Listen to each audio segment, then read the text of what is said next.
Voy a hablar de intelectuales en el ámbito latino, España, Hispanoamérica y un ejemplo en Francia, como también un concepto que fue lo que se denominó comúnmente como el Premio Nobel de Arquitectura, que lo voy a definir. Y bueno, es un premio como el Nobel, el Premio Nobel, el Premio Cervantes, son premios que están relacionados con el ámbito cultural, como hay Premio Nobel de la Física, de la Paz, es decir, todos los premios Nobel de ahí pues, se divide en varias facetas. Normalmente el de la paz es el ámbito político y social, político. De la física está relacionado con el ámbito de la ciencia. El Nobel de Literatura, pues con el ámbito de la cultura y de las letras. El premio Pritzker de Arquitectura es un reconocimiento concedido anualmente y patrocinado por la Fundación estadounidense Hyatt. Es el premio de mayor prestigio internacional y el principal galardón concedido para honrar a un arquitecto en el mundo y se le conoce, bueno, como el Nobel de Arquitectura y bueno, el premio Pritzker de Arquitectura o conocido como Nobel de Arquitectura es un premio que se va concediendo de forma anual y que lo patrocina la Fundación Estadounidense Hyatt, como pasa por ejemplo con el Premio Nobel de la Paz, de la Literatura, de la Física o de otros tantos, o premios en el ámbito también de Iberoamérica o de América del Sur, en la cual se honra a no solo intelectuales del ámbito de la cultura, es decir, de las letras, sino también de las ciencias. Y este galardón se premia a aquellos intelectuales que han realizado obras muy importantes e interesantes a nivel mundial. Clement Lepis fue novelista francés de ascendencia griega, aunque su nombre era Cleantis Levidis, porque además perteneció a una familia griega ortodoxa que se había establecido en la capital francesa, es decir, para asumirlo en París, y pasó su infancia y adolescencia en el barrio parisino de Belleville. Un hombre, bueno, pues que desarrolló su vida laboral y artística en Francia, aunque venía de ascendencia griega, su familia se trasladó de Grecia a Francia y pues prácticamente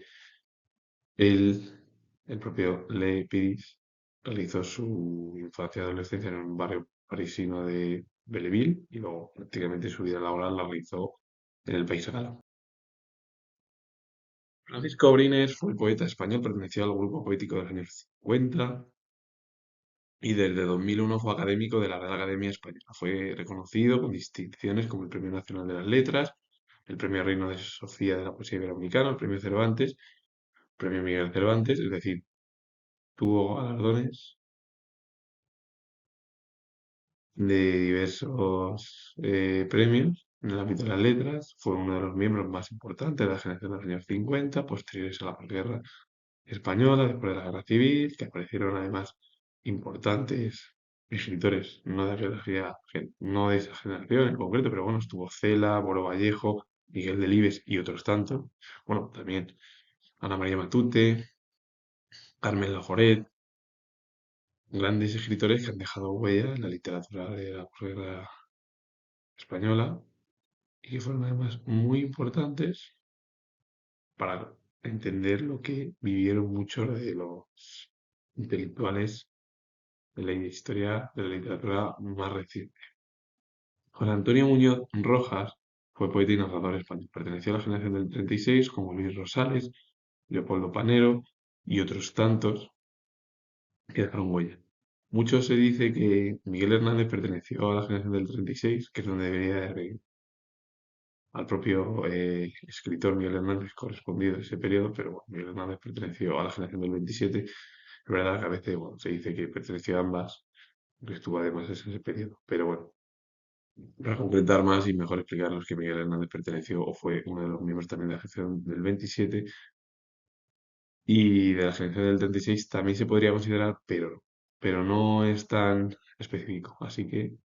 Luis Rosales sí, Leopoldo Palero sí, y otros tantos que dejaron huella en aquella generación del 36, que es justo además en el periodo cuando se produjo el estallido de la Guerra Civil Española. Uno de los acontecimientos más crueles y sangrientos de la historia reciente de España. José Olivio Jiménez fue crítico literario cubano. Desarrolló su actividad profesional en Estados Unidos y en España. Y una de las obras es 10 años decisivos en la poesía española contemporánea de 1960 a 1970, de 1998. Ahí el propio José Olivio Jiménez relata y lleva como una descripción de la poesía española de la década de los 60-70 y sobre todo hablando, y esto lo comento yo siendo historiador, dentro del periodo del franquismo. Es verdad que existía, pero había muy pocas libertades y la gran mayoría, bueno, pues de los escritores que se quedaron, bueno, pues tuvieron también problemas, algunos, sobre todo para recibir por parte, porque la institución era muy crítica con aquellos, bueno, que se desligaban o se desviaban de lo que era o de lo que son o eran los regímenes totalitarios o dictatoriales. Clementina Suárez fue poetisa hondureña, reconocida nacional e internacionalmente, considerada la matriarca de la cultura y del arte en Honduras y Centroamérica, además de pionera en abrir espacios para las mujeres en literatura. Gracias a Clementina Suárez y a otras tantas mujeres, que además voy a poner un ejemplo como Zenobia Campoubrí, la esposa o mujer de Juan Ramón Jiménez, pertenecía a la generación del 14 del novecentismo y totalmente olvidada, o una mujer muy importante como fue Rosa Chacé, que fue miembro de la selección del 27 y totalmente olvidada y muy poco explicada en España. Pues otra mujer que también se abrió, o otras tantas